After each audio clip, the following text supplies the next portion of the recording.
कांग्रेस प्रत्याशी नीलम अभय मिश्रा ने ग्रामीण अंचलों के भ्रमण के दौरान लोगों से जनसंवाद किया तथा कहा कि इस बार का लोकसभा चुनाव न्याय और अन्याय के खिलाफ होने जा रहा है। न्याय किसी को मिल नहीं रहा, अन्याय चारों ओर दिख रहा है। भाजपा इसी में मस्त है कि वह सत्ता में है, उसे लोगों की परेशानी से कोई मतलब नहीं रह गया।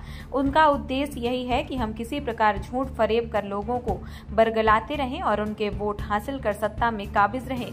श्रीमती नीलम मिश्रा ने कहा कि भाजपा द्वारा 2014 के संकल्प पत्र में कहा गया था कि वह हर साल 2 करोड़ भी बेरोजगारों को नौकरी देंगे, लेकिन परिणाम क्या हुआ? शायद 10% भी बेरोजगारी दूर नहीं हुई और उतने ही बेरोजगार और बढ़ते चले गए। मध्य प्रदेश में हालात यह है कि बेरोजगारों से पहले फॉर्म भरवाया जाता है, वहीं पेपर लीक हो जाता है तो कहीं रिजल्ट निरस्त कर दिया जाता है। लाखों की संख्या में पद रिक्त पड़े हुए हैं, लेकिन बेरोजगारों की भर्ती नहीं की जा रही है। स्थानीय रोजगार में केवल उन्हीं को मौका मिलता है जिनकी सिफारिश और जुगाड़ है। से सामान्य युवा बेरोजगारी का दर्द झेल रहा है। अखबारों में रोज बयान आते हैं कि रीवा चिकित्सा का हब बन रहा है, लेकिन किस गांव में कितनी चिकित्सा सुविधा उपलब्ध हो पा रही है, आपसे अधिक कोई नहीं जानता। हर कार्य में भ्रष्टाचार है और बिना किए दिए कहीं काम नहीं होता। इसका कारण यही है कि ऊपर तक भ्रष्टाचार का एक सिस्टम भाजपा ने बना दिया है। इन्होंने उपस्थित जन समुदाय से कहा कि उन्होंने उपस्थित जन समुदाय से कहा कि जहां जा रही हूं वहां केवल एक ही शिकायत मिलती है कि भ्रष्टाचार चरम पर पहुंच गया है। लोगों की भारतीय जनता पार्टी से खासी नाराजगी है और इस बार लोग खुद सामने आकर कह रहे हैं कि 10 साल बहुत दे दिया, अब नहीं। लोकसभा प्रत्याशी ने कहा कि अगर आपका आशीर्वाद मिला तो भ्रष्टाचार समाप्त करने के लिए तथा स्थानीय उद्योगों में रोजगार के लिए 70% स्थानीय युवाओं को ही मौका दिलवाने के लिए वह पूरे ताकत के साथ प्रयास करेंगी। जब भ्रष्टाचार खत्म होगा और युवाओं को रोजगार मिलेगा तो सारी समस्याएं अपने आप खत्म होने के कगार पर पहुंच जाएंगी।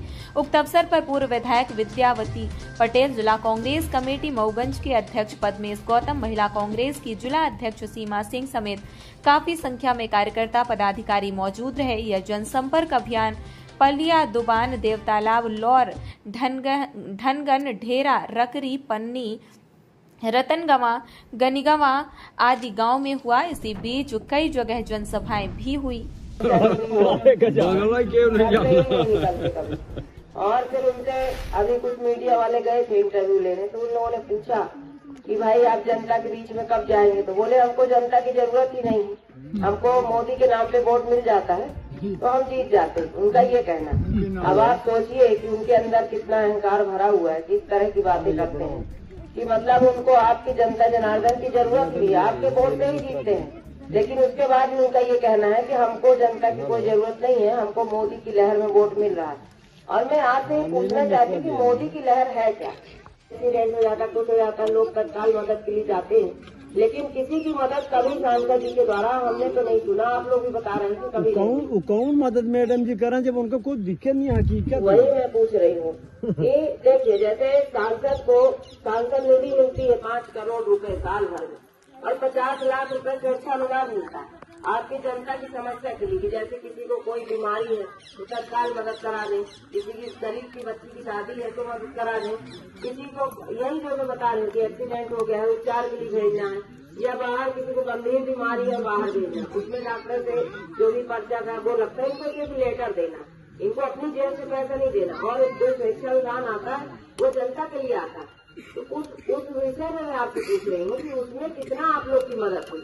तो कभी अगर आपके बीच में धोखे से भी आए तो आप ये पूछिएगा उनसे कि 50 करोड़ रुपए वो और 5 करोड़ रुपए सुरक्षा अनुदान का कहाँ गया पैसा 10 साल का। आप तो ये कहते हैं भाई कि हम तो 1 रुपए नहीं खाए कभी, और जो था वो हमने जनता को दे दिया, लेकिन जनता को क्या दे दिया आपने? यही तो मैं भी पूछ रही हूँ आप लोगों के माध्यम से कि भाई जनता को क्या दिया उन्होंने।